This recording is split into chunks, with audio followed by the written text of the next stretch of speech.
have arrested 17 people who have direct lauded the Delhi bomb blast. Assam police arrested 5 individuals in the Delhi blast case for spreading offensive and provocative statement online. इन जिहादियों को जो support करने वाले बांग्लादेशी जो illegally Bharat में रह रहे हैं हंस रहे थे, तंज कस रहे थे भारतीयों के ऊपर, क्योंकि जब जब भारत के ऊपर कोई अटैक होता है पूरी कंट्री इकट्ठी होती है, लेकिन ये लोग 30 करोड़ जिहादी ये इकट्ठे नहीं होते, ये इकट्ठे होते हैं हमारे ऊपर हंसने के लिए। कि बांग्लादेश में इस वक्त ISI स्पॉन्सर्ड नेटवर्क्स बहुत ज्यादा सरगर्म है। जैश मोहम्मद और लश्कर तैयबा से ताल्लुक रखने वाले दहशतगर्द हैं, वो बांग्लादेश के रास्ते इंडिया में दाखिल हो रहे हैं। एक और साजिश है, मुसलमानों जो भारतीय मुसलमान हैं उनके खिलाफ एक साजिश है। वो ये वाकई बड़ा सीरियस मसला है भारत के लिए। मैं हिंदुस्तान के मुसलमानों से कहना चाहता हूँ कि आपकी बलि दे रहे हैं, आपको कुर्बानी का बकरा बनाया हुआ है आपको, बजाय इसके कि आपको दहशतगर्दी का इल्जाम लगे तो फिर कोई कर करा के मरना चाहिए आदमी को, बजाय इसके कि आदमी सिर्फ बढ़ता ही रहे। पाकिस्तानी इंटेलिजेंस जो जराए हैं वो ये रिपोर्ट कर रहे हैं जनरल आसिम मुनीर ने ऑर्डर किए हैं DGISI lieutenant general Asim Malik को कि वो मुंबई और दिल्ली के अंदर जो है वो अपने प्रॉक्सीज के जरिए हमले करवाएं। बिहार की इस कामयाबी के बाद मोदी साहब का कॉन्फिडेंस बहुत बढ़ गया, हौसला बढ़ गया है, और वो इसके जो उनको हर तरफ से एक मुश्किलात का सामना था इंटरनेशनल लेवल पे भी। बिहार का इलेक्शन हार जाएंगे, लेकिन वो हारेंगे नहीं भाई। वो जितना वो बुद्धि मुतमईन था उससे मुझे अंदाजा था कि लोग दान नहीं करेंगे। दुश्मन को इस वक्त सबसे बड़ी तकलीफ जो है वो पाकिस्तान के फील्ड मार्शल से है।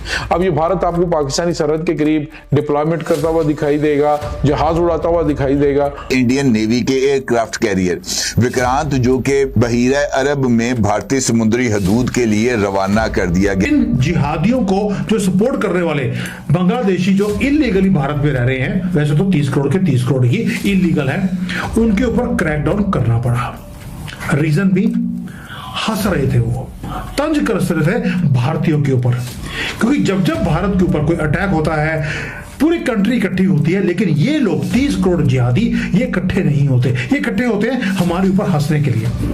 मैंने यही पैटर्न देखा जब बिपिन रावत जी का हेलीकॉप्टर क्रैश हुआ था। ये सारे जिहादी 30 करोड़ के 30 करोड़ ये मिठाइयां बांट रहे थे। अब दिल्ली में ब्लास्ट हुआ, वही पैटर्न हमें दिखाई दिया। They were mocking us, laughing at us. लेकिन जो हमारे बिस्वा जी हैं, जैसे ही हमने बिहार जीता है, उन्होंने एक पावरफुल मैसेज भेज दिया, हमारे दुख की घड़ी में अगर आप हंसेंगे तो हमें दुख की घड़ियां आपकी जिंदगी में बनानी भी आती हैं। और ऐसे पेला है उनको, उनकी पूछते नहीं निकलेंगी, और निकली तो टेढ़ी निकलेंगी। मैं तो कहता हूं पूछते निकलेगी नहीं, आप कुछ काट दीजिए, पूरा कटा तो होता ही है इनका। बाद अब मैं हिंदुस्तान के मुसलमानों से कहना चाहता हूँ कि देखिए ये मसला चल रहा है इस तरह से कि आप जिस तरह भी चाहें वो आप पे इल्जाम धर रहे हैं और राजनीति कर रहे हैं, और अपने हुक्मरानी को कायम रखने की कोशिश कर रहे हैं। हिंदू जो वोट है बैंक उसको कायम रखने के लिए आपकी बलि दे रहे हैं, आपको कुर्बानी का बकरा बनाया हुआ है आपको। तो इसमें बहरहाल ये जो बात है कि बजाय इसके कि आपको दहशतगर्दी का इल्जाम लगे तो फिर कोई कर करा के मरना चाहिए आदमी को, बजाय इसके कि आदमी सिर्फ बढ़ता ही रहे जी। तो लेकिन कुछ और भी काम करना चाहिए, हिम्मत करनी चाहिए। हाँ मतलब नहीं, मज़ाहमत का एक तरीका है। पाकिस्तान दुश्मनी में पागल हो चुका है जी, और उसकी जो पिटाई हुई है मई में उसने तो, और उसको मैंने बिल्कुल जो आप जिसे कहते हैं ना जो दीवाना जो आदमी बन जाता है जी, कोई चीज़ खास काट ले उसे तो वो हो चुका है।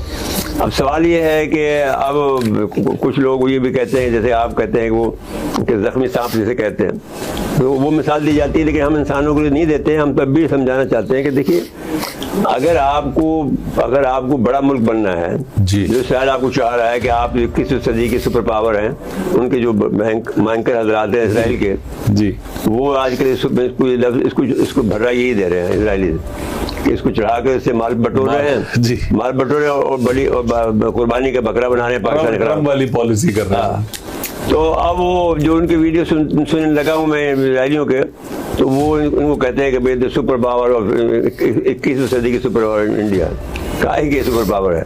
अभी बनने के लिए उनके साथ में भाई बात ये है कि ये काम जो होता है یہ بڑی پریکٹس کی ضرورت ہوتی ہے، اور آپ نے اس وقت جو ہے مودی کی حکومت بنا ڈالی ہے، اور جو بھی آدمی لگائے ہیں آپ نے پاور اس میں فوج میں جو بڑے عہدے پر فائز ہیں وہ یس مین لگا دیے ہیں آپ نے۔ پاکستان ایک بہت بڑی سازش کی ہے اور وہ بھارت میں ایک دھماکوں کی سیریز کروانا چاہتا تھا، اور اب وقت آ گیا ہے کہ جو پرائم منسٹر مودی نے کہا تھا کہ any act of terrorism would be considered as an act of war, تو مودی صاحب کو فوری طور پہ پاکستان پر حملہ کر دینا چاہیے اور اس کو سیٹل کر دینا چاہیے۔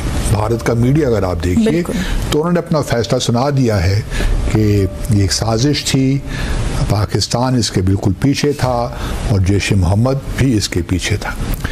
لیکن بھارت کی جو حکومت ہے وہ اس بار بڑی محتاط تھی۔ پہلگام کی طرح جس سے انہوں نے 5 منٹ کے اندر اندر سارا الزام پاکستان پہ لگایا، اور فالس فلیگ تھا چونکہ وہ، اور وہ پاکستان پہ حملہ بھی کرنا چاہتے تھے، تو انہوں نے پورا گراؤنڈ بنایا۔ اب اس وقت ابھی تک آج کتنے دن ہو گئے، 10 نومبر کو یہ واقعہ ہوا تھا نا، تو آج 14 نومبر ہے، 4 دن ہو گئے ہیں، لیکن اب تک بھارت کی جانب سے، حکومت کی جانب سے پاکستان کی جانب انگلی نہیں اٹھائی گئی۔ ابھی تک ان کی انویسٹیگیشنز جاری ہیں اور وہ ابھی معاملات کو سامنے لے کر آئیں گے، لیکن یہ ضرور ہے کہ اشارہ مطلب انہیں ہماری طرف ہی آتا ہے۔ اب ہماری طرف کیوں اشارہ نہیں کر رہے؟ پہلا ایک سوال یہ بھی ہے نا، یوزلی تو بھارت میں ایک ٹریڈیشن ہے، ایک ان کی ایک عادت سی بن گئی ہے کہ جو واقعات بھی بھارت میں ہوتے ہیں اس کی ذمہ داری فوری طور پہ پاکستان پہ ڈال دیتے ہیں۔ اس بار وہ قدر محتاط ہیں۔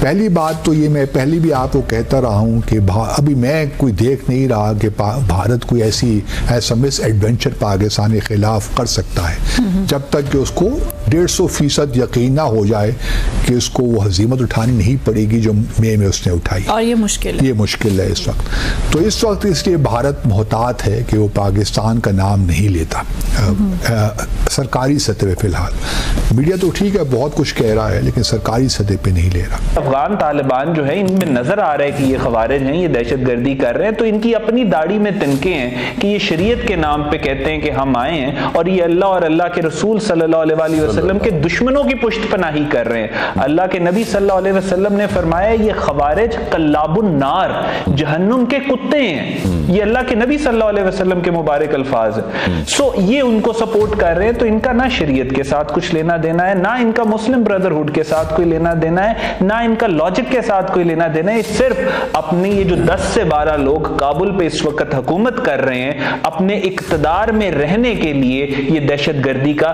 سہارا لے رہے ہیں۔ ان کو فرق نہیں پڑتا کہ اسرائیل سے مدد لیں یا انڈیا سے مدد لیں، یہ صرف اقتدار میں رہنا چاہتے ہیں، اور ان کی ٹوٹل تعداد 10 12 نہیں تو 20 لوگ ہیں۔ یہ افغانستان کے لوگوں کی نمائندگی بھی نہیں کر رہے، اور اگر یہ ٹرانزٹ ٹریڈ ختم کریں گے تو سفر افغانستان کے لوگ کریں گے، اور وہ اس حق میں افغان پبلک نہیں ہے۔